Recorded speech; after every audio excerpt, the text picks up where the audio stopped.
बॉलीवुड की सदाबहार हीरोइन रेखा की कहानी एक तरफ जहां सफलताओं से भरी हुई है, वहीं उसमें विवादों के रंग भी लगे हुए हैं। रेखा के पिता तमिल फिल्म इंडस्ट्री के सुपरस्टार थे, जबकि उनकी मां उसी इंडस्ट्री की हीरोइन थी। कहा जाता है कि जब रेखा का जन्म हुआ तब उनके माता पिता ने शादी नहीं की थी, इसलिए उनके पिता जेमिनी गणेशन ने उनको अपना नाम नहीं दिया। रेखा के पिता ने वैसे तो 4 शादियां की थी, लेकिन रेखा की मां से उन्होंने कभी शादी नहीं की। यहाँ तक कि रेखा को वो अपनी बेटी तक नहीं मानते थे। रेखा को भी अपने पिता से इतनी नफरत थी कि वो भी उनके अंतिम संस्कार में नहीं गई थी। रेखा की मां पर बहुत कर्ज था, जिसके चलते रेखा ने 12 साल की उम्र से काम करना शुरू कर दिया था।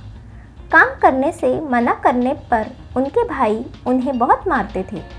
आर्थिक हालात बहुत खराब होने के कारण रेखा को सी ग्रेड की फिल्में तक करनी पड़ी थी।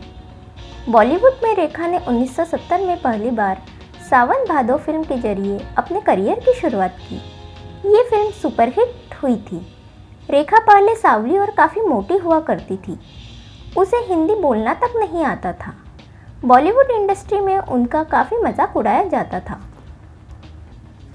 अपनी खूबसूरती के लिए जानी जाने वाली रेखा की ज़िंदगी में शूटिंग के दौरान एक ऐसा वाक़या हुआ कि वह सकते में आ गई। फिल्म अनजाना सफ़र के दौरान निर्देशक के एक्शन बोलते ही एक्टर विश्वजीत ने रेखा होठों को अपने होठों में ले लिया। विश्वजीत रेखा को बाहों में जकड़कर लगातार किस करते जा रहे थे। रेखा विरोध भी नहीं कर पा रही थी। विश्वजीत 5 मिनट तक रेखा को किस करते रहे। यूनिट के मेंबर की सीटियों की आवाज़ रेखा के कानों में पड़ी और उनकी आंखों में आंसू आ गए।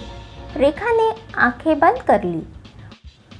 1973 में ये खबर आई कि रेखा ने एक्टर विनोद मेहरा से शादी कर ली है। रेखा का अफेयर करीब 3 साल तक चला, लेकिन कलकत्ता में शादी करने के बाद विनोद और रेखा जब वापस मुंबई आए तो विनोद मेहरा की मां का गुस्सा देख सहम गए। रेखा अपनी सास के पैर छूने की झुकी तो वो पीछे हट गई और रेखा को पीटने के लिए अपनी चप्पल निकाल ली। 1990 में रेखा की मुलाकात दिल्ली के उद्योगपति मुकेश अग्रवाल से हुई। दोनों ने जल्द ही शादी करने का फैसला कर लिया। मुकेश अग्रवाल ज़्यादा पढ़े लिखे नहीं थे। वो एक कंपनी हॉटलाइन के मालिक थे और दिल्ली में रहते थे। शादी के बाद रेखा को ये जान कर धक्का लगा कि मुकेश रोज़ दवाइयाँ लेते हैं और डिप्रेशन के मरीज़ है। एक दिन मुकेश ने रेखा से स्वीकार किया कि उनके जीवन में भी एक एबी है। रेखा के एबी के बारे में तो सबको पता था, लेकिन मुकेश की एबी उनकी मनोचिकित्सक थी। इसके बाद रेखा ने मुकेश से दूरी बनानी शुरू कर दी और 6 महीने के अंदर ही उन्हें तलाक के कागज़ भिजवा दिए। मुकेश अग्रवाल इस सदमे को बर्दाश्त नहीं कर पाए और एक दिन उन्होंने फंदा लगाकर आत्महत्या कर ली।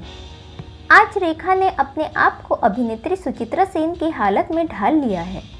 वो एकाकी जीवन जीती है जिसमें बाहरी दुनिया के लिए कोई जगह नहीं है। वो राज्यसभा की सदस्य भी है, लेकिन इसकी कार्यवाही में बहुत कम हिस्सा लेती है। उन्होंने ज़िंदगी का बहुत कठिनाइयों से मुकाबला किया है और हर बार गिरकर भी बिना किसी मदद के उठ खड़ी हुई है।